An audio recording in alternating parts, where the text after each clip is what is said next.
Hello students, आप सभी का स्वागत है। जैसा कि आप सभी को पता है 2024 से 25 में मिड टर्म का एग्ज़ाम होने वाला है आपका, ठीक है। 1 तारीख को एग्ज़ाम है और ये जो वीडियो मैं बना रहा हूँ ये फाइनल ईयर के लिए भी है और मिड टर्म एग्ज़ाम के लिए भी है, दोनों एग्ज़ाम के लिए है अवेलेबल, ओके। एंड आपको मैं बता दूँ यानी कि DOE से 2024 से 25 का कोई भी ऑफिशियल प्रैक्टिस पेपर या सैंपल पर नहीं आया है। इसका मतलब ये हुआ कि 2022-23 का ही सैंपल पेपर से आपका इस तरह से ये पेपर आपका 2024-25 के लिए भी मान्य है। यही इसी तरह का पैटर्न रहेगा, सब इसी तरह के रहेंगे। सो आपको ध्यान से समझना है, मैं आपको जो समझाऊँ। चलिए आगे देखते हैं। यहाँ पर आप लोग देखिए ध्यान से, क्या देखेंगे, अधिकतम जो मार्क्स है इसका 60 है। और आगे देखें, आगे आप आएंगे यहाँ पे तो यहाँ पे 4 खंडों में बटा है। देखो नहीं 4, यहाँ देखो, देखिए ध्यान से देखो, लिखा है अ ब स में विभाजित किया गया है, मतलब 3 पार्ट में बांटा गया है। कितने पार्ट में? 3 पार्ट में बांटा गया है, ओके। चलो हम लोग अब देखते हैं इस क्वेश्चन को, देखते हैं। बहुत ईजी क्वेश्चन होगा, ऑब्जेक्टिव क्वेश्चन होगा यहाँ पे अ पार्ट में, है ना। सेक्शन ए में ऑब्जेक्टिव क्वेश्चन होगा। लिखा है 1 से लेके 8 बहुविकल्पी उपभाग है। 1 से लेके 8 में सही उत्तर चयन कीजिए और प्रत्येक में 1 अंक आपको मिलेगा। क्या है? 42,70,008 के लिए सही संख्या क्या है? तो 42,70,000, तो यह 42 जीरो है, जीरो रहेगा तो नहीं होगा। 70 तो है लेकिन 70,000, ठीक है, हज़ार तो यहाँ नहीं होगा। 42,70, यहाँ 7,008 है, 70,008 नहीं है। तो 42,70,008 कौन होगा? यहाँ पे लास्ट में 8 है तो ये होगा। डी नंबर ऑप्शन आपका राइट है ना। Option number D is your right answer. Next question देखिए। नेक्स्ट क्वेश्चन है आपका, आकृति कोण XYZ में निम्न रूप में नहीं लिखा जा सकता है। कोण XYZ को किस रूप में नहीं लिखा जाता? देखिए यहाँ पे जो है आपका बीच में वही आपका क्या है? एंगल है। तो कोण Y भी लिखा जाएगा, ठीक है। कोण ZYX भी लिखा है क्योंकि एंगल Y है। कोण ZXY लिखा नहीं जाएगा क्योंकि बीच में आपका Y है, बीच में Y आना चाहिए, ठीक है। तो ये भी लिखा जाएगा। इसका मतलब ये गलत है, ये लिखा नहीं जाएगा। और हमको क्या करा? कौन लिखा नहीं जाएगा, मतलब जो नहीं जाएगा वही राइट आंसर है। तो ये ऑप्शन नंबर बी आपका राइट आंसर है। दिए गए वृत्त का व्यास है, तो अब व्यास देखना है आपको। तो व्यास क्या होता है भाई? ए और बी, है ना, या त्रिज्या। देखो अगर यहाँ सेंटर से, ये सेंटर है, सेंटर से अगर लेंगे तो ये त्रिज्या है, पूरा लेंगे तो आपका ये व्यास है ना। तो ये आपका डायमीटर है, व्यास है। तो व्यास क्या है? ए और बी। व्यास क्या है? ए बी आपका व्यास है। तो आपका ए बी ए नंबर में दिख रहा है, यही राइट आंसर है। नेक्स्ट क्वेश्चन देखते हैं। जब ऋणात्मक पूर्णांक दूसरे ऋणात्मक पूर्णांक से घटाया जाता है तो परिणाम क्या आता है? देखो ऋणात्मक पूर्णांक और ऋणात्मक पूर्णांक, है ना, दोनों एक ही हो।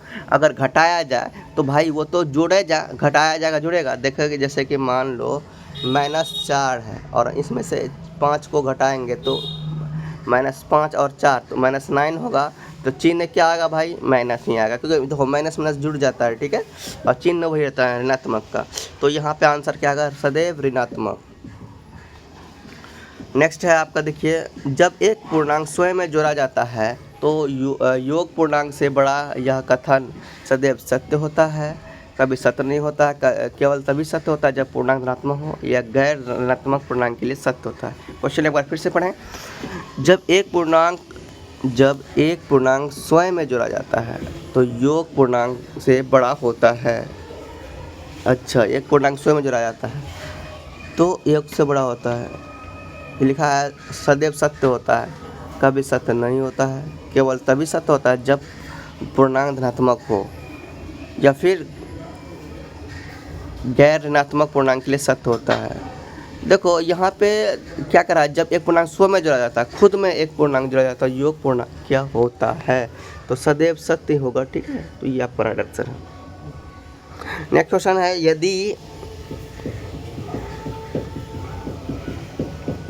यदि 7 अंकों की सबसे बड़ी संख्या में 1 जोड़ा जाता है तो बराबर होगा 7,000 की सबसे बड़ी संख्या में 1 जोड़ा जाएगा तो बराबर किसके होंगे? 7,000। 7 अंकों की देखो सबसे बड़ी संख्या क्या होता है?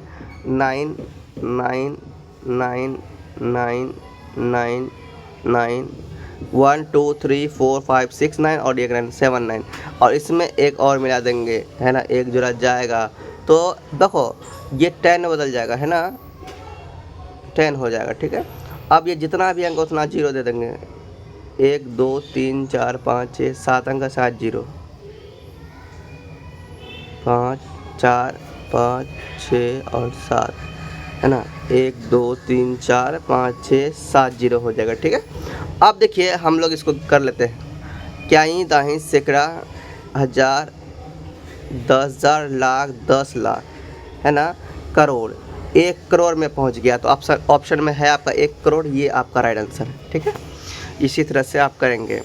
अब आगे क्या है, अथवा है। अथवा पर एक क्वेश्चन है, अंतर्राष्ट्रीय क्या कहते हैं संख्यांकन पद्धति में बताना है भाई, इंटरनेशनल में बताना है कि उपयोग ये जो दिया है इसका उपयोग स्थान पर अल्प विराम लगाने पर। तो इंटरनेशनल में अल्प विराम जो लगता है वो 3 के बाद लगता है, ठीक है, 3 के बाद। तो यहाँ 3 के बाद लगा, यहाँ 2 नहीं, 3 लगा ही नहीं यहाँ पे।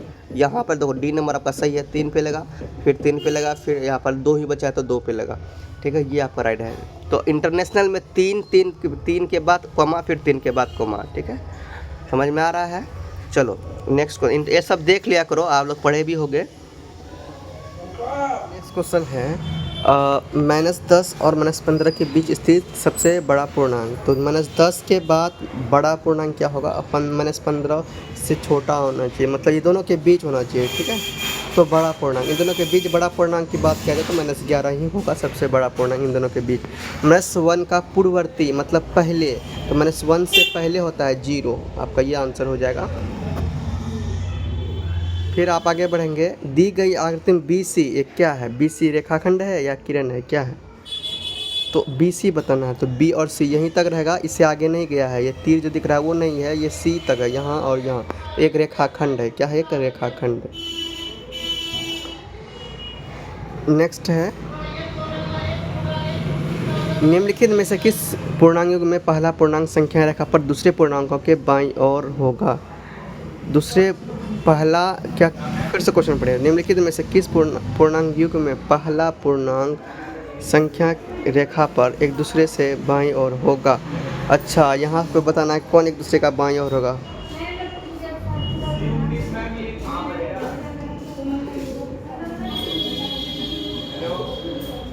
देखो -3 और -5 ये आपका राइट है। जैसे कि एक संख्या रेखा है, चलो यहाँ बनाता हूँ। अगर मान लो ये -1 है, -2 है, -3 है, -4 है, ऐसे मैंने यहाँ 5 होगा, ठीक है, ये और आगे बढ़ेगा। तो बाईं ओर, तो भाई पहले क्या है, -3 है और उसके बाएं ओर है, लेफ्ट साइड में है -5, तो ऑप्शन नंबर C होगा। चलो ये हो गया, 8 क्वेश्चन ही था। अब नेक्स्ट है बड़ा वाला प्रश्न नंबर 2, ठीक है। प्रश्न नंबर 2 आया था कि 2/3 केस स्टडी पर आधारित है। प्रत्येक केस स्टडी आधारित में प्रश्न 5 उपभाग है, जिनमें से कोई 4 उपभाग करने हैं। तो कुल में 4 करना है उपभाग, प्रत्येक उपभाग में 2 अंक है, केवल 4 क्वेश्चन करना है, 2 अंक देंगे। देखो क्वेश्चन का, एक बस ने अपनी यात्रा प्रारंभ की और 50 किलोमीटर की चाल से विभिन्न तक पहुंची। तो यानी कि इस यात्रा को चित्र में दर्शाया गया है। तो इसको बताना है, क्या बताना है भाई, यहाँ पे दिखा है, देखो ये चित्र है ना। आप क्वेश्चन पढ़ेंगे तभी तो बताएंगे। क्वेश्चन है आपका A से D तक जाने में, A से D तक जाने में A आपका ये है और D आपका ये है, ठीक है। तो यहाँ से यहाँ सबको, इसको जोड़ो, इसको जोड़ो और इसको जोड़ो, तीनों को जोड़ लेंगे, आंसर आ जाएगा। ये सब खुद से कर सकते हैं आप, CA ये सब आप कर सकते हैं, ठीक है। तो ये आप ट्राई कीजिए, हो जाएगा, बहुत इजी है। ये भी क्वेश्चन आपका मैथ्स का ही है, बुक आपके ही बुक से लिया गया क्वेश्चन, देख लीजिए, और ये सब हो जाएगा, ठीक है। सब करवाया गया है, मैंने इसका वीडियोज़ भी बनाया है ना, आपकी क्लास चैप्टर 1 से ही है, ये सब हो जाएगा। बाकी ये फिगर में तो आप लोग खुद ही जानते हैं, खुद स्मार्ट है, सही मिलान करना है ना। देखो यहाँ पे भुजाओं की संख्या है, ठीक है, यहाँ साइड्स दिया हुआ है, यहाँ आकृति है, किसका कितना आकृति है आप लोग गिन के उसको दे देंगे, ये सब आप खुद कर सकते हैं। 1 मिलियन बराबर कितना करोड़ होता है, यहाँ 10 मिलियन बराबर कितना करोड़ होता है, ये सब तो आप लोग जानते हैं। ये आपका फर्स्ट चैप्टर का ही है, ये सब तो ना लगभग। आप क्या करें, अब कोई कठिन नहीं है, ये सब ना खुद से आप प्रैक्टिस कर लें। यहाँ 6 नंबर में है क्या, निम्न में से सबसे बड़ी और सबसे छोटी संख्या लिखिए। तो सबसे बड़ी और सबसे छोटी संख्या तो आप देख लेंगे, जो सबसे बड़ा रहेगा उसको लिख देंगे, फिर सबसे छोटा लिख देंगे। आप लोग देखिए, ये सब तो आप लोग खुद जानते हैं, चलो ठीक है, इस तरह से ये लोग आप अपना कर लें, ठीक है। इसका तैयारी आप लोग कर रहे हैं। मेरे पास थोड़ा सा समय का प्रॉब्लम है, बट आप लोग कमेंट कीजिए, अगर नहीं होगा तो फिर कमेंट कीजिएगा।